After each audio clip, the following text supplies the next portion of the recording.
But I have 3 wrongs. That's equal to 1 right with a remainder of 1 wrong. That should reverse everything. I'm in the clear. Before I started reacting to Bumbles, I didn't really know anything about Kinnikuman, but I mean, these games have already been mentioned in 2 other videos, so I feel like I should definitely get some more details behind it. Not really sure if we're going to learn more about the series as a whole, or we're simply going to be covering the fighting games. Regardless, I think it's going to be a great time learning about it. But of course, before we get into the video, please make sure to go support Bumbles. Link to that is at the very top of the description, like always. Guys, they make cool anime too! I've made it no secret that me and anime just don't mix. But that doesn't mean I can't find a series that I gel with and end up loving. Really? Of course, with a series like Kinnikuman, I really wasn't struggling to make a connection with it. It's the wrestling anime. I love wrestling. Yeah, considering that Bumbles likes Kinnikuman, I had thought that he was also just super into anime, but I guess only specific things? Anime is fine. We were gonna make it work somehow. Kinnikuman, or Ultimate Muscle, as you're more likely to know it as, has never been a series I gave much attention to. But recently I decided on a whim to check out the latest series released last year. The damage has been done. I love this series. In such a short space of time, it's become one of my favorite anime. And there's honestly not a lot that really competes with it for the spot of my favorite of all time. I don't often like to just indulge and be a fan, but if you'll allow me, I kinda just want to talk about Kinnikuman. Hey, that's what our YouTube channels are for, just to talk about the things that we love. And of course, we have the Dino Wrestler archetype. I actually thought these were pretty cool, but at the time that I got around to maybe trying these out, I'd quit Master Duel, so never got to play them. Not that they were good in the meta, but I didn't really play meta decks.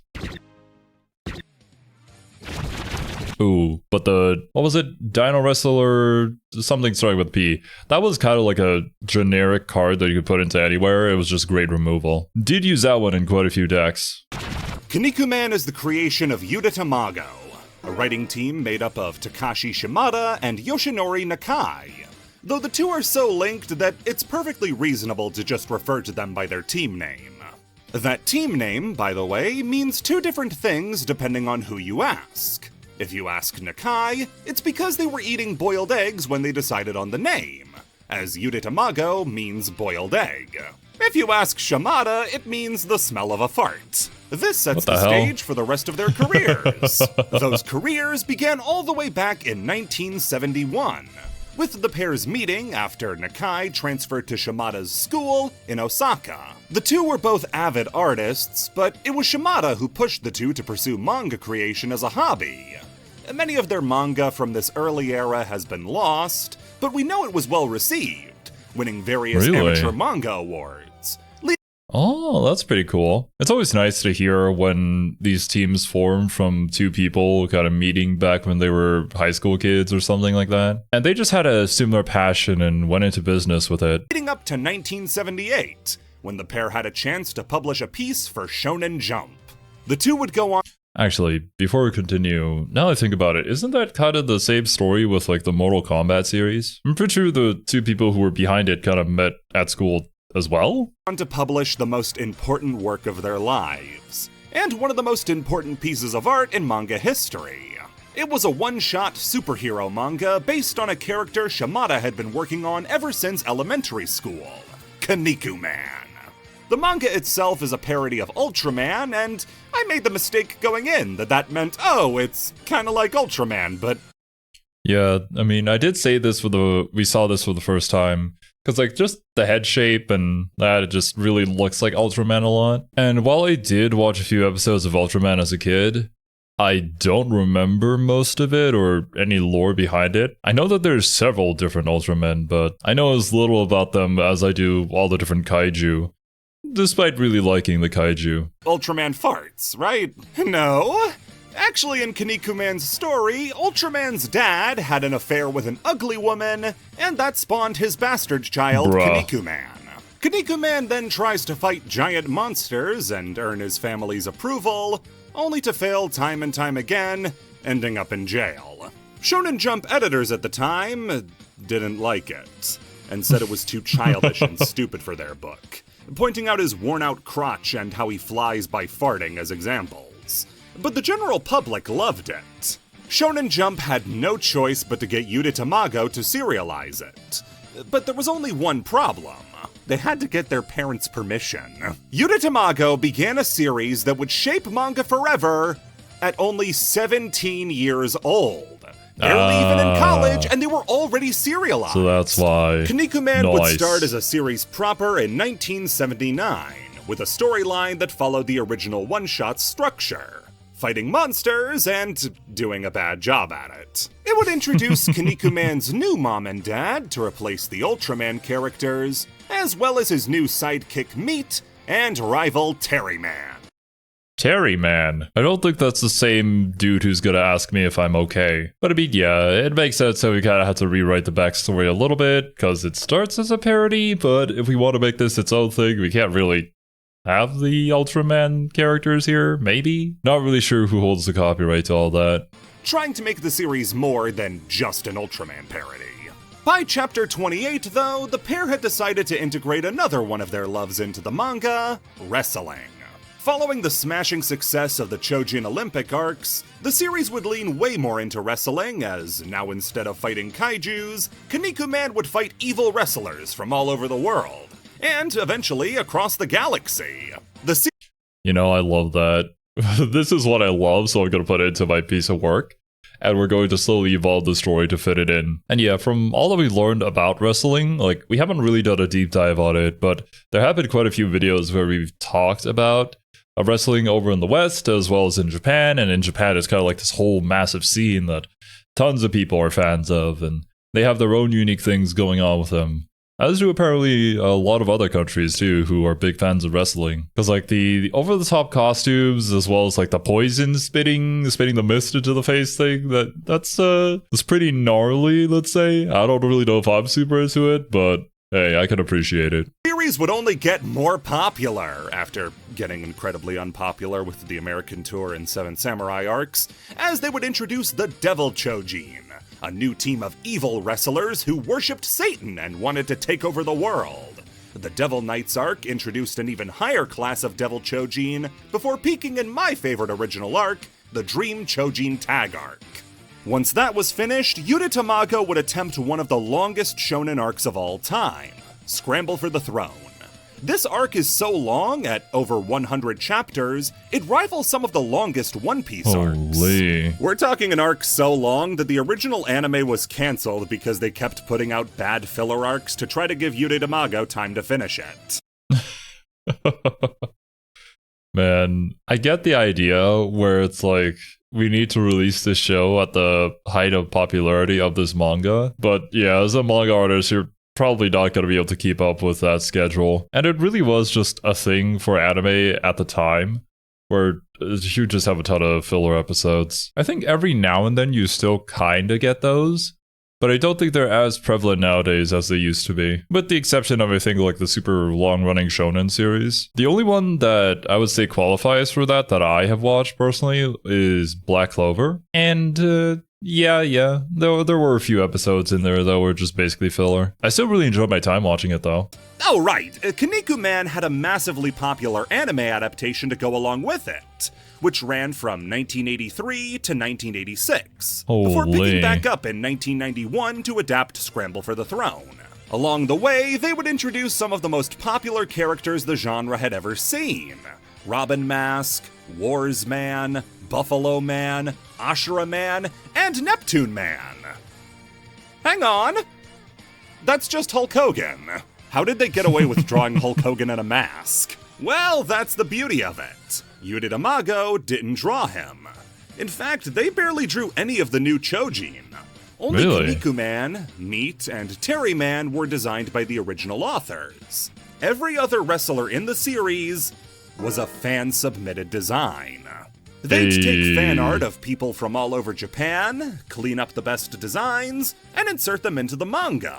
This wasn't just a groundbreaking decision back then, it's still unheard of to leave the designs of so many important characters up to fans. Yeah, usually it's not a great idea, but if you're like a popular series and you have a dedicated fan base, there are a lot of incredibly talented people out there who can give you some great new ideas. So I don't really see the downside to this, with the caveat that, of course, you get to kind of pick and choose. I believe I had praised the Mega Man series for doing something similar to this back in the day. And from what I recall of that video, I think one of the submitted designs that did win the competition was one submitted by the guy who made Mob Psycho and One Punch Man. You never know when you're holding one of these competitions, who you're going to end up inspiring to try and get into this sort of creative work.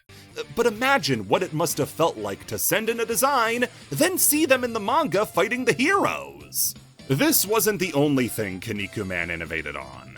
I've called it one of the most important manga ever made, and I mean it. Without Kinnikuman, your favorite shonen series either looks entirely different or doesn't exist at all.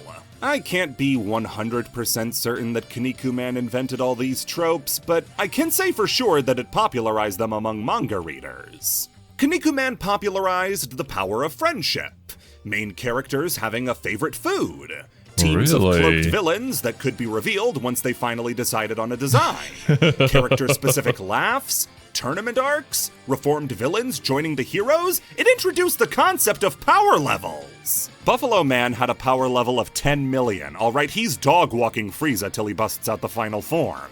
A short list of the authors who loved reading Kinnikuman when they were younger and cited as an influence on their later work include Eiichiro Oda, Akira Toriyama, Yoshihiro Togashi, Hiromu Arakawa, Masashi Kishimoto, and Hirohiko Araki. This list alone is already a who's who of the genre. To be honest with you, yeah, I could definitely see Araki being a fan of something like this. I think for the most part, people would usually credit a lot of the inspiration for JoJo's to be from Fist of the North Star. But if we're talking about these sort of general concepts that we kind of take for granted as the standard for all shonen anime to be from Kinnikuman, then yeah, I could certainly see a lot of inspiration being taken from that as well.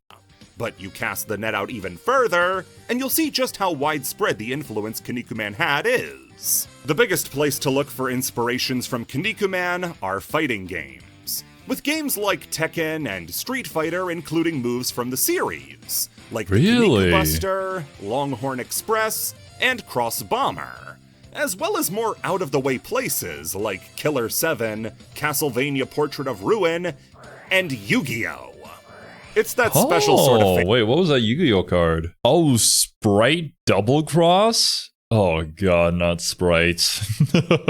Them and their level 2 monsters being so overpowered. At the time, at least. But yeah, that's just really cool. This is why I enjoy delving into these kind of series, because you never know when you're going to see something that seems a little bit familiar to you, but you never really thought about it that way, or how it was inspired, how it came to be. Learning the history of these things is just really cool.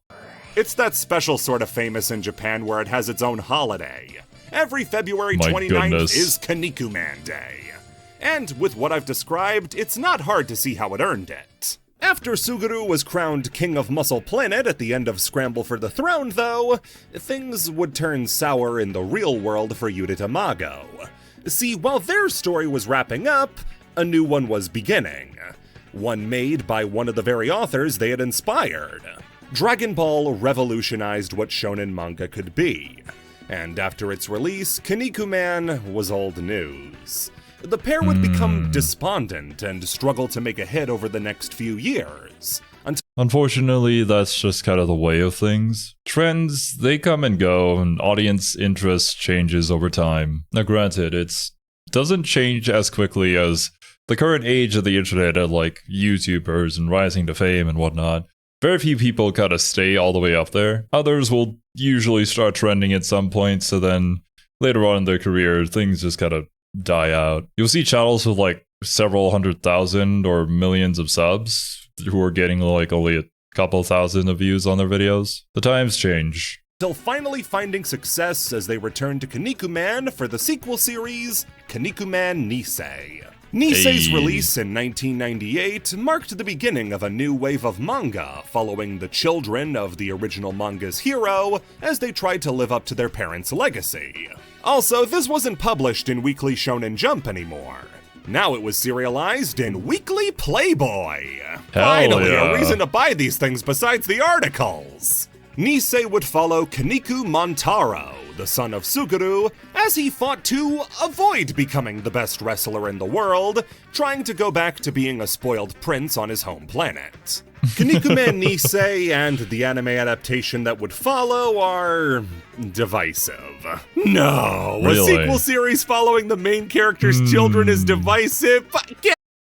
Yeah, I was gonna say, we've seen so many other shonen anime try to do this as well, with varying degrees of success. Although, I guess special mention to Fatal Fury, who I think were able to move on to that like next generation thing quite well. And it was very well received. Like, Rock is a pretty popular character. Probably because they didn't necessarily get rid of Terry, and Terry was just such a lovable guy. His whole character arc into becoming the person who he is currently within the Fatal Fury story is pretty good. I haven't seen Naruto yet though, but I do know Boruto is usually not well received. Get out of town!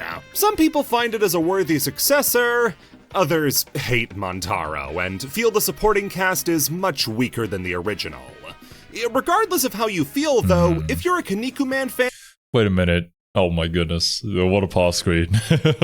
I feel like I learned about Transformers at some point. That was probably in my own time. I didn't really do videos on Transformers lore. But I'm pretty sure they tried to do something similar, and then they had like Optimus die in order to pass it on to the next dude whose name I forget. I don't think that went over well, did it? And the main difference there is like, the main character that you've been following this entire time and have loved this entire time ends up dying, and then this random dude who kind of ended up causing the death of that main character is now your new main character. Probably not a good idea.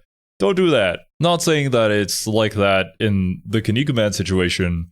I'm just saying that if you want to do that, probably do it more like a Terry Bogard situation rather than a Optimus Prime and whatever that dude's name was. And this series is such an important one, because it's the one that gave Yuta Tamago their confidence back. Like I said, the pair struggled to find success after Kinnikuman, and when Nisei released and had a positive reception, they said it was nice to know that fans hadn't forgotten about them. People are still there for you. Nisei would also provide American fans the first ever recognizable release of a Kinnikuman property when it was adapted into Ultimate Muscle, the Kinnikuman Legacy. This was an adaptation of both the manga and anime by Viz and 4Kids Entertainment, the same company responsible for the Yu-Gi-Oh!, Pokemon, and One Piece stubs. While the reputation among American anime fans is pretty poor, there is one thing that even the biggest 4Kids haters can agree upon. Their adaptation of Kinnikuman Nisei was pretty good. The show itself already leans more silly and had far less censorship that needed to be done, but having rewatched a third of the series so far, it's got some really solid comedy writing to go along with it. Squealer. That's not necessary. So what if I betrayed my father to Mars, then betrayed Mars about the betrayal? I know 2 wrongs don't make a right, but I have 3 wrongs. That's equal to 1 right with a remainder of 1 wrong. That should reverse everything. I'm in the clear! Moreover, they were oddly... Flawless logic. Yeah, that was pretty darn good, not gonna lie. But I would say that there's a very distant memory of me having seen this particular Kinnikuman Nisei, was it called? Pretty sure I saw it in passing at some point, because I do recognize like the art style, the main character, that opening animation. Pretty sure I've seen that on TV somewhere before. Reverent for the source material, not changing many backstories despite never adapting the original series, and even reverting changes they had made so they could stay closer to the original. In the first few episodes, they called the Kinniku Buster the Butt Buster. But by episode 7, they switch it back to the original. It was even so popular in America that after the show was cancelled in Japan due to low ratings, 4Kids pulled a Sonic X and ordered an additional 14 episodes to wrap the series up due to its overseas popularity. I call this the first recognizable adaptation of Kinnikuman, as, believe it or not, they actually made it over here all the way back in the 80s, when the original manga and anime were still running. Muscle, or Millions of Unusual Small Creatures Lurking Everywhere, was a Mattel toy line that was just a repackaged version of Kinkeshi, a line of gashapon toys released in Japan that were some of the most popular gashapon toys ever released. Interesting. This is one heck of a trailer to promote that. All they brought over were the toys, though. As for the storyline, you were kinda left out in the cold.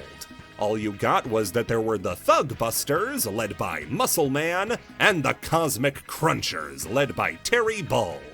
But why is it that it took Kinnikuman so long to come to the West? It's such an important series, why weren't there companies who wanted to bring it to America? Remember how I said Kinnikuman's first wrestling arc was the Chojin Olympics? And how he had to fight Chojin from all over the world? You know how much worldly knowledge teenagers in 1970s Japan had? Yeah, pretty much every— Oh boy, yeah, about that. In many ways I can understand living on an island and having media kind of be your gateway into the rest of the world. This is why I say, like, whenever we're talking about a particular culture that is a place where I've never been to, I don't know anybody from there, I don't really talk to them about their culture, I will say that I don't know anything about them. And people will be like, damn, he was a fucking idiot. He doesn't know anything about the world. As somebody who has lived in America as well as Thailand, I can tell you that American series that portray Thailand in some of the most horrible ways possible. Like, I specifically remember the very first episode of Criminal Minds, like Overseas, International, something like that, where they try to expand that whole series into just other parts of the world as well. The very first episode was in Thailand, and so I watched it, and then they went to Bangkok, and then the scene that they showed was of some rundown place with a bunch of people wearing straw hats, riding elephants, and to spoil that first episode, the criminal was a cannibal living in the jungle with a bone sticking through their head, or nose, or whatever. I didn't care. Like, what the fuck is this shit, man?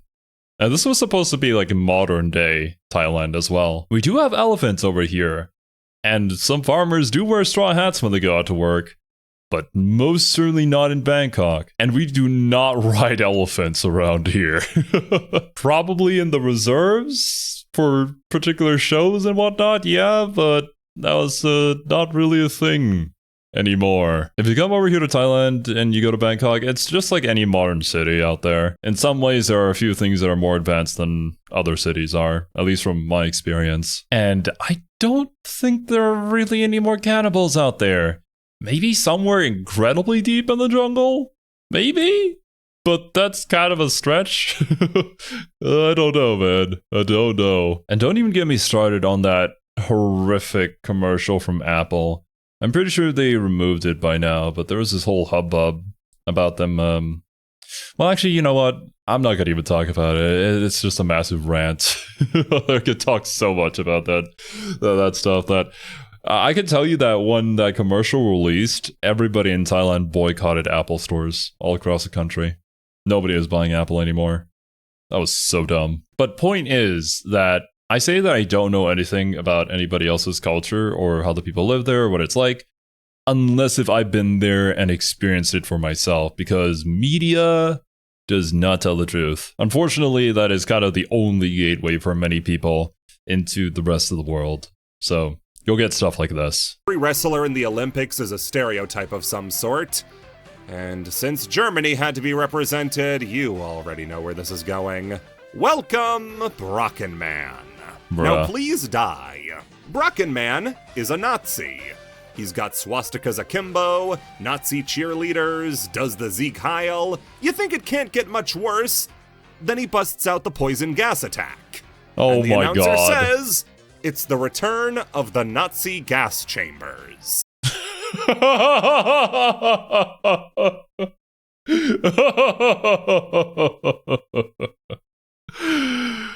Oh boy. Well, hot tamales, bro. I ain't gonna linger on the screen for too long because YouTube's gonna get me for it, but like, that's fucking hilarious. Holy shit.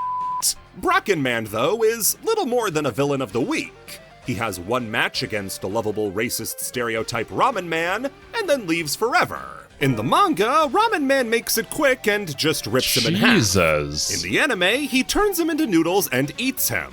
Yeah, What Japan the actually fuck? loves Ramen Man, so he gets to have his own spin-off series despite looking like this and being Chinese. So the Nazi is dead.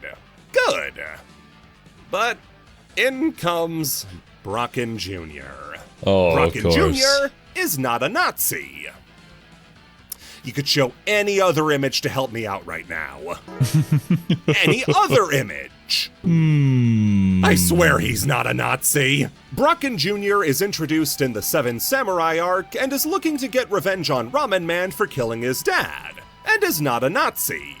Ramen Man beats him and begins to mentor, not a Nazi, Brocken Jr., and puts him on the right path, teaching him, not a Nazi, that his father was a terrible person, and he has to move on from him to become a better wrestler, not a Nazi. Brocken Jr. would go on to become one of Kinnikuman's most trusted allies and a fan-favorite character.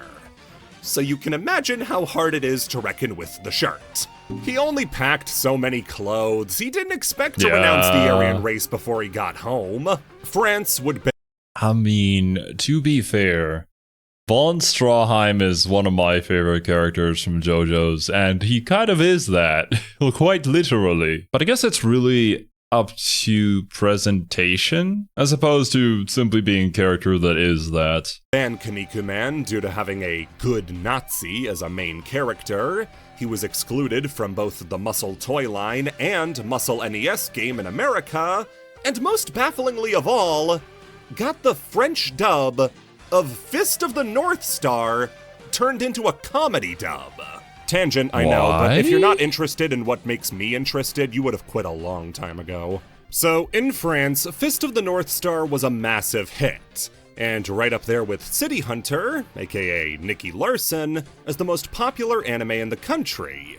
However, in the middle of airing, the voice cast refused to do any more voices for the show, as they believe it had promoted Nazi ideals, a thing which Fist of the North Star doesn't do. What had happened was that some wires had been crossed and they'd confused the God's Army arc of Fist of the North Star with the Brocken controversy, and they thought they were working on the same show. The voice cast was unwilling to play ball unless they had final say on the script for the show, and decided to include more jokes and swap it from a straight-laced translation into a comedy dub. So, did we just turn this into Ghost Stories or whatever that show was? Peak dub, by the way. It's very unfortunate, though, that we did this for something completely unrelated. Oh, I wouldn't say completely unrelated, but it's certainly not the same series. Think 4Kids, but they weren't even trying to tell a coherent story. This includes swapping every instance of Phoenix the Bird for Phoenix, the city in Arizona. J'avais déclenché contre toi la technique du phénix, Arizona. L'attaque le plus terrible de l'école Lampo. Tous ceux qui ont osé se dresser contre moi ont péri sous les griffes du phénix, Arizona. The worst part about the whole thing is that Brocken Jr. actually is a really good character. I like him a lot. But you can be sure I'll never get to own any merch of him due to that whole Unfortunately so. thing. I'm at least in the good company of a majority of female Kinnikuman fans, as Brocken Jr. has the highest female fan base in Japan. Really? He's young, handsome, and wears a shirt that gets ripped open in every fight he's in to reveal his bodacious fair enough. tatas. If Kinnikuman came out today, people would respect it. absolutely baby girl the Nazi. That's Oh, not yeah. I mean... what I meant! After the time tag arc of Nisei 100%. finally gave up and died, Yuta Tamago were ready to come back to the original series. And so began Kinnikuman 2011. Okay, so they kindly didn't give it a new subtitle to help differentiate the two, so from here on out, I'll be referring to 2011 as Perfect Origin. It's the name of the first new arc, it's the name of the new anime, it's a cool name. Perfect Origin is the result of the innovators of shonen manga returning to the series that started it all with 30 years more experience writing and crafting stories. Telling a fan in 1986 that they would shed tears for Springman, Kinnikuman Big Body, and Sneakator, who is a gator with all the powers of a sneaker, they'd think you were insane.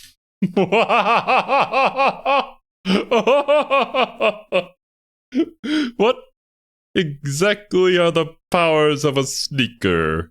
And what do they do when mixed with a gator? Like, what is going on, man? What is this? What are we doing?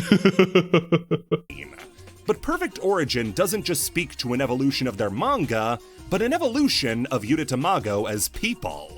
Nuance and reasoning is added to even the most bland characters of the original series. When the Mountain, who is a giant chunk of rock who knows judo, has a beautiful message on the value of friendship, you know you're reading something special. That is really heartwarming in a way to see the experience and expertise of these people who started when they were so young just slowly improve over time.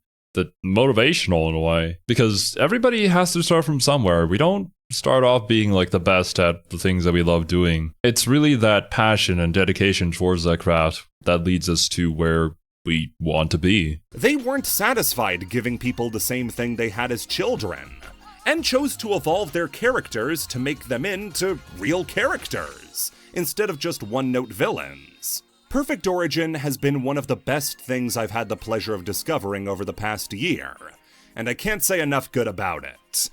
I also can't say much about it, period, because of spoilers, but trust me, it's really good. You can read from Perfect Origin onwards, or watch the ongoing anime adaptation, which just began its second season, but if you want the best moments in this to hit the way they were intended, I implore you to read from the beginning. Because if you do, it goes from a great read to one of the best you could ever have. Yeah, because when you start from the very beginning, you get to appreciate that change over time with all the characters, and I'm sure there's also plenty of references put into here for things that happened during those particular arcs. But it's always a hard sell when you're trying to get somebody into a series, and then you say, oh, you gotta get through these first 2 to 3 seasons that are just kinda not great. They're gonna be a bit of a slog to get through, but once you get to the 4th or 5th, man, that's gonna be so peak. And there are genuinely series out there that are like that, but with the amount of limited time people have nowadays, it's hard. Like, as a fan of Steins Gate, a lot of people can't even get through, like, the first 12 episodes, which really saddens me because Steins Gate is actually peak.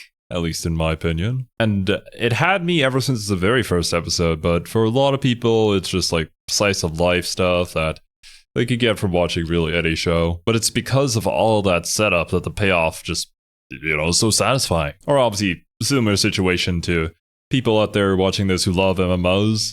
A lot of the time, the end game is where it's at, but to get to the end game, it's a bit of a long journey. Alright, with all the babes sufficiently scared off with all this talk about manga, time to bring them back with what they really love, video games. The very first Kinnikuman video game was Kinnikuman for the PC-88 in 1984. Wow. A simulation RPG where you have to train up your own wrestler to fight all your favorites. The first proper fighting game would be released in the next year as Kinnikuman Coliseum Deathmatch for the MSX.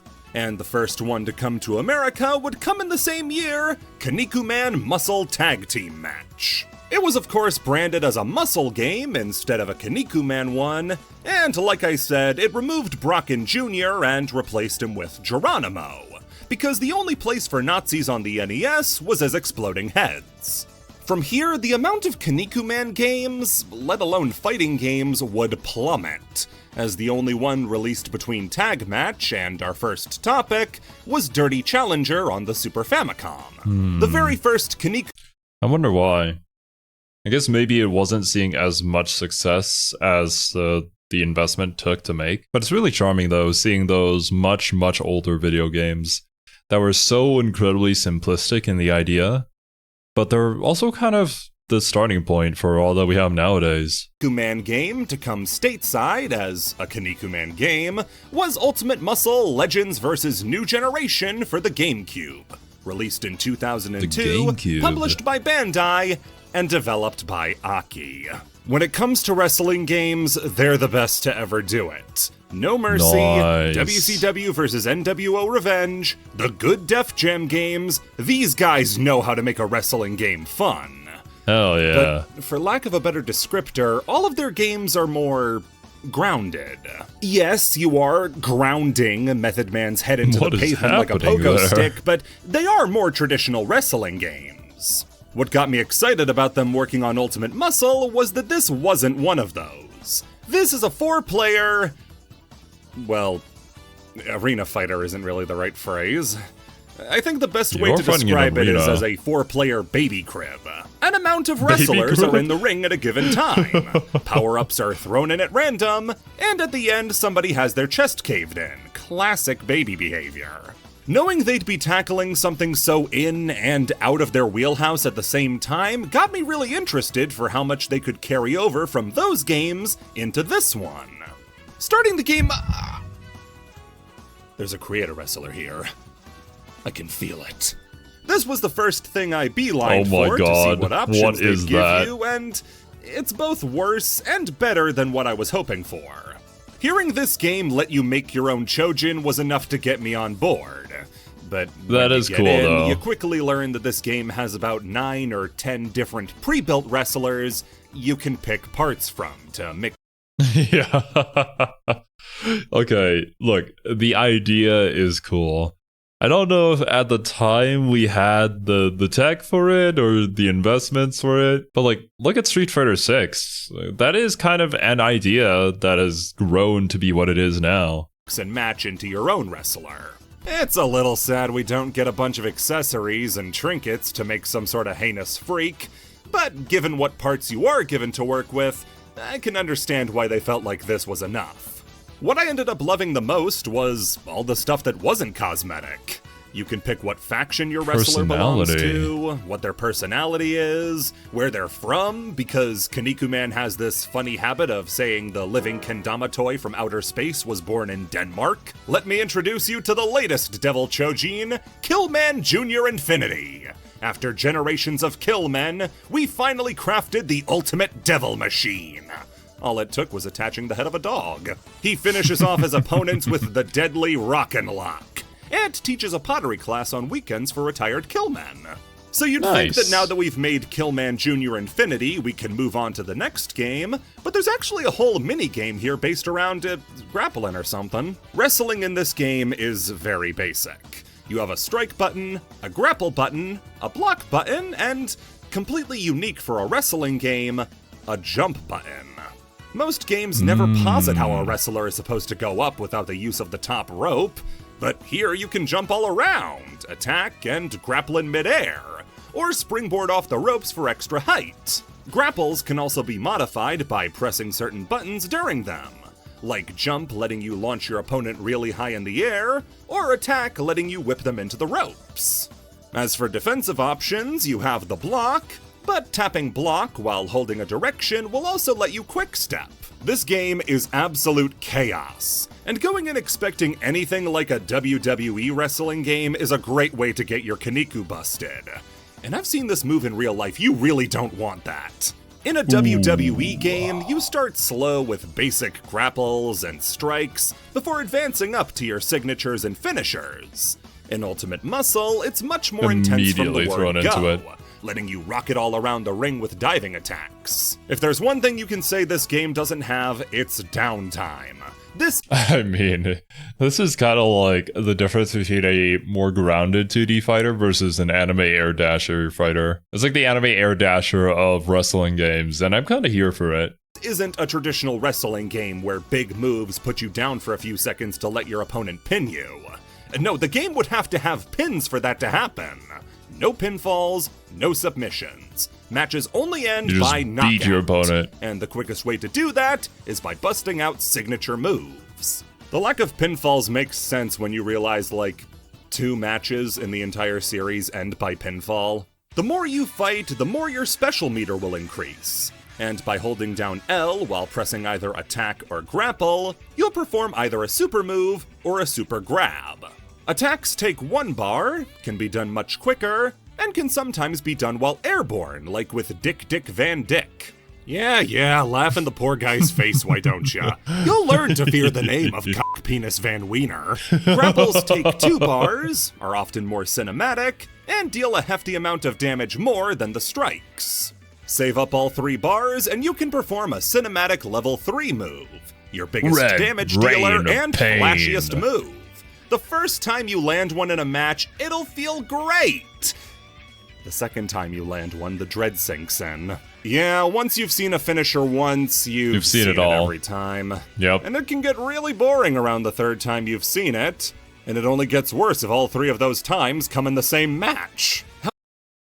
It's really interesting to see why a particular super may work and other supers don't, and how that evolution has kind of occurred over the years when it came to like fighting game supers. I'm not an animator, so I can't really extrapolate on this, but there has to be some sort of way to animate things in a way that makes it so satisfying that regardless of how many times you see it, it still feels good to do. How do you invoke that sense, that sort of emotion from somebody viewing it over and over again? Or perhaps it has to do more so with the gameplay, where supers can happen, but maybe they don't happen as often. Maybe they don't linger for too long.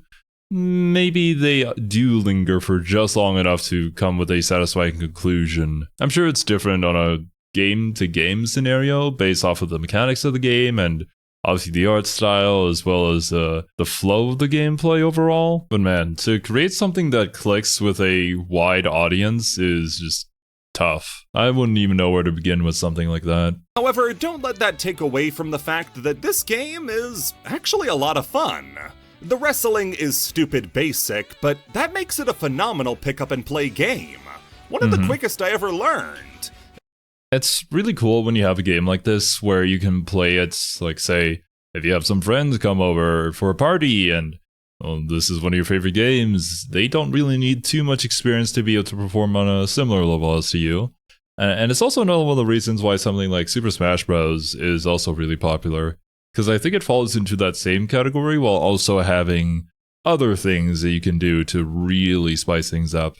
So if you really want to delve into it and become more competitive at the game. I don't think this game was really meant to have that, and I don't think it really does. I'm just talking about the benefits of having the pick up and play sort of scenario. Like with Grand Blue Fantasy vs. Rising, I was able to get Kiwi, somebody who has never really played video games that much, and has never played a fighting game before, into it, because some of the command inputs, they do have simple inputs that you can do.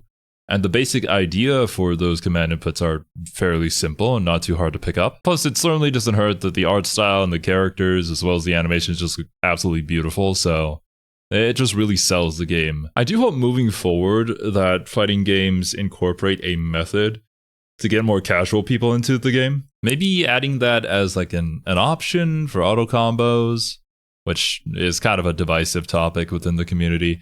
I think having them is fine. I'd just rather have them as an option. In case you want to really like delve into it and improve, then you can kind of turn it off and try to get really good with your motion inputs and whatnot.